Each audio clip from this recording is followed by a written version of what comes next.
ഞാൻ ദൈവത്തിൻ്റെ മുമ്പിൽ മാത്രമേ മുട്ടുമടക്കാറുള്ളൂ. മെക്സിക്കയിൽ കൊല്ലപ്പെട്ട ഒരു യുവ വൈദികൻ്റെ അവസാന വേദനയോടുള്ള വാക്കുകൾ.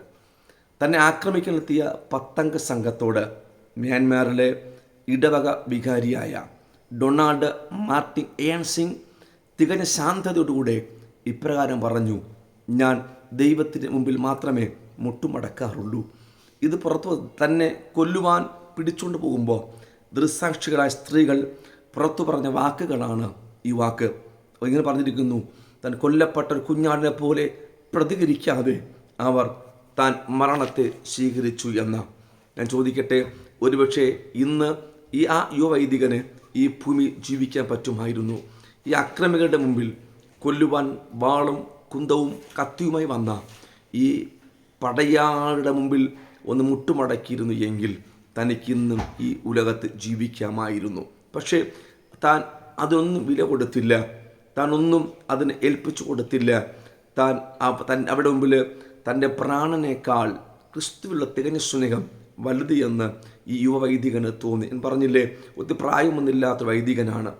ആവശ്യമുണ്ടായിരുന്നു എങ്കിൽ തനിക്ക് ഇനി ഒത്തിരി നാൾ ജീവിക്കാം, ഒത്തിരി വർഷം ഈ ഭൂമിയിൽ സന്തോഷത്തോടെ ജീവിക്കാം, സന്തോഷത്തോടെ സുവിശേഷം പറയാം, സുവിശേഷീകരിക്കാം, എല്ലാം ചെയ്യാമായിരുന്നു. പക്ഷേ തന്നെ കണ്ടത് വചനം പറയുന്നത് പോലെ ഒരു കുഞ്ഞാടിനെ പോലെ അനുസരണമുള്ളവനായി താൻ തൻ്റെ മരണത്തിന് ഏൽപ്പിച്ചു കൊടുത്തു. വായിച്ചത് ഇങ്ങനെയാണ് അവിടെ എഴുതിയിരിക്കുന്നത്. ഈ ഇടയ്ക്കുന്ന സംഭവമാണ്. വായിച്ചത് ഇങ്ങനെയാണ്: തന്നെ കൊല്ലുവാൻ വന്നു നിൽക്കുമ്പോൾ, കഠാര ഏന്തി മൂർച്ചയേറി കൊല്ലുവാൻ തയ്യാറായി നിൽക്കുമ്പോൾ മുട്ടുകുത്താൻ പറഞ്ഞു. താൻ പറഞ്ഞു മുട്ടുകുത്തില്ല. താൻ പറഞ്ഞ വാക്ക് അവർക്ക് ഭയങ്കര കോപം ജ്വലിപ്പിക്കുകയും പെട്ടെന്ന് എഴുതിയിരിക്കുന്നത് ഇങ്ങനെയാണ്: ആ കത്തി ഊരി തൻ്റെ കഴുത്തിലും വയറിലുമായി കുത്തിക്കയറ്റി ഈ യുവവൈദികനെ കൊന്നുകളഞ്ഞു. പ്രിയമുള്ളവരെ, നിങ്ങൾക്ക് ചിന്തിക്കുവാൻ എത്രമാത്രം അതിനകത്തുണ്ട്. നമുക്ക് സൗധങ്ങളുണ്ട്, കൊട്ടാരങ്ങളുണ്ട്, വാഹനങ്ങളുണ്ട്, സുഖ നന്മകളുണ്ട്. നാം ചെറിയ കഷ്ടതകൾ വരുമ്പോൾ പലപ്പോഴും നാം കഷ്ടതയുടെ മുമ്പിൽ മുട്ടുമടക്കുകയാണ്. ധീരെ ധീരെ പ്രസംഗിക്കുന്നവരാണ് ഞാൻ നിങ്ങളൊക്കെയും, പ്രസംഗം കേൾക്കുന്നവരുമാണ് നിങ്ങൾ. പക്ഷേ ചില ചെറിയ ശോധനകൾ, ചെറിയ ഭാരങ്ങൾ, ചെറിയ രോഗങ്ങൾ, കഷ്ടതകൾ, ശോധനകൾ വരുമ്പോൾ പലപ്പോഴും നാം ഇതിൻ്റെ മുമ്പിൽ മുട്ടുമടക്കുകയാണ്. ജീവനേക്കാളും വലിയ കഷ്ടത ഈ ഭൂമിയിൽ ഒന്നുമില്ല. മരണത്തെക്കാളും ഭയം ഉള്ള ഒരു സംഗതി ഈ ലോകത്തിനില്ല. കണ്ടോ, താൻ രണ്ടിനെയും ഏറ്റുവാങ്ങിയെന്ന. ഏറ്റവും കൂടുതൽ ഭയപ്പെടുന്ന മരണത്തെ താൻ സന്തോഷത്തോടെ സ്വീകരിച്ചു. ഏറ്റവും കൂടുതൽ ആഗ്രഹിക്കുക ജീവിക്കുക. പക്ഷേ ആഗ്രഹത്തെ ലോക്ക് ചെയ്തിട്ട് ജീവിതം യേശുവിന് വേണ്ടി താൻ സമർപ്പിക്കപ്പെട്ടു. പ്രിയമുള്ളവരെ, ഈ കാലഘട്ടത്ത് യേശു ക്രിസ്തുവിനെ ഒത്തിരി പ്രസംഗിച്ചു കാണും. പുള്ളി എന്താ പ്രസംഗിച്ച് കാണും? കുഞ്ഞാടിനെ പോലെ ശാന്തതയുള്ള, ക്ഷമയുള്ള ഒരു നല്ല യേശു ക്രിസ്തുവിനെ പറ്റി പ്രസംഗിച്ചു കാണും പുള്ളി. പക്ഷേ പ്രസംഗിച്ചിട്ട് അവസാനിച്ചില്ല. അതേപടി അത് സ്വീകരിക്കുവാൻ ആ യുവവൈദികൻ തന്നെ ഏൽപ്പിച്ചു കൊടുത്തു.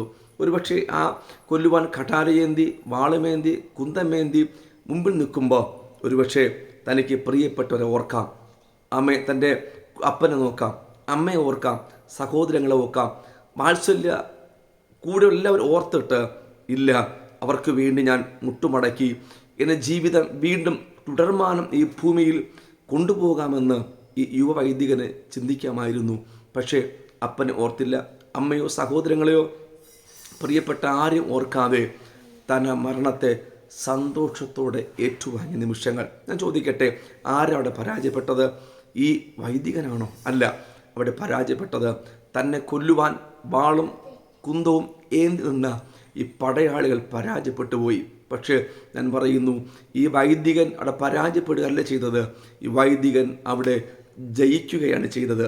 പ്രശ്നങ്ങളുടെ മുമ്പിൽ നാം പരാജയപ്പെടുമ്പോൾ ജീവന് വേണ്ടി കേഴാതെ മരണത്തെ സ്വീകരിക്കുവാൻ കൊല്ലുവാൻ വന്നവൻ്റെ മുൻപിൽ ധൈര്യസമേതം ജയം പ്രാപിച്ച ഈ യുവവൈദികനോട് എത്ര നമുക്ക് നന്ദി പറഞ്ഞാൽ മതിയാകും. പ്രിയമുള്ളവരെ, ചെറിയൊരു സാമ്പത്തിക പ്രശ്നം വരുമ്പോൾ, ചെറിയൊരു ഭാരം വരുമ്പോൾ നാം ഈ ഭാരങ്ങളുടെയും സാമ്പത്തിക ബുദ്ധിമുട്ടിന് മുമ്പിൽ മുട്ടുമടക്കുന്ന ഈ ക്രൈസ്തവർക്ക്, ദൈവക്രിസ്തു വിശ്വാസിയെന്ന് അനുമാനിക്കുന്നവർക്ക് ഏറ്റവും നല്ല പാഠമാണ് ഈ ഇടയ്ക്ക് യേശു ക്രിസ്തുവിന് വേണ്ടി ധീര രക്തസാക്ഷിയായ ഈ ഡൊണാൾഡ് എന്ന് പറയുന്ന യുവ വൈദികൻ.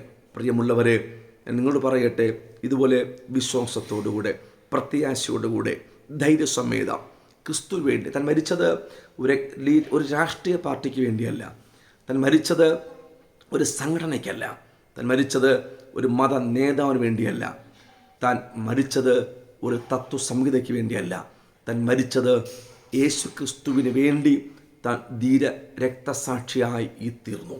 താൻ കൊല ചെയ്തിട്ടല്ല, മോഷ്ടിച്ചിട്ടല്ല, വ്യഭിചാരം ചെയ്തിട്ടല്ല, കള്ളം പറഞ്ഞിട്ടല്ല, ആരെയും ഉപദ്രവിച്ചിട്ടല്ല. പ്രിയമുള്ളവരെ, ഈ വൈദികൻ ഈ ലോകത്തോട് വിട പറഞ്ഞത് പറ്റയോ, താൻ കൊല്ലപ്പെട്ടത് യേശുവിന് വേണ്ടി പ്രസംഗിച്ചു, യേശുവിന് നിന്നു എന്നുള്ള ഒറ്റ കാരണം കൊണ്ട് ഈ നിഷ്ഠൂര നരാധമന്മാർ ഈ പ്രിയ യുവവൈദികനെ ഈ ലോകത്തിൽ ജീവിക്കാൻ അനുവദിക്കാതെ രക്തം ചിന്തി കൊന്നുകളഞ്ഞു. ഞാൻ പറയാം, ക്രൈസ്തവ സമൂഹം, ക്രൈസ്തവർ ദൈവമക്കൾ ജീവിക്കുന്ന യേശുവിന് വേണ്ടിയിട്ടാണ്. ഈ വൈദികൻ്റെ ഈ തികഞ്ഞ രക്തസാക്ഷിത്വം നമുക്കെല്ലാവരും പാഠമാകട്ടെ. ക്രിസ്തുവിനായി ജീവിക്കാം, എളിമയോടെ, ക്ഷമയോടെ, സമാധാനത്തോടെ, വിശുദ്ധിയോടെ ആ യേശുവിന് വേണ്ടി ജീവിക്കുവാൻ ദൈവം സഹായിക്കട്ടെ. ആമേൻ.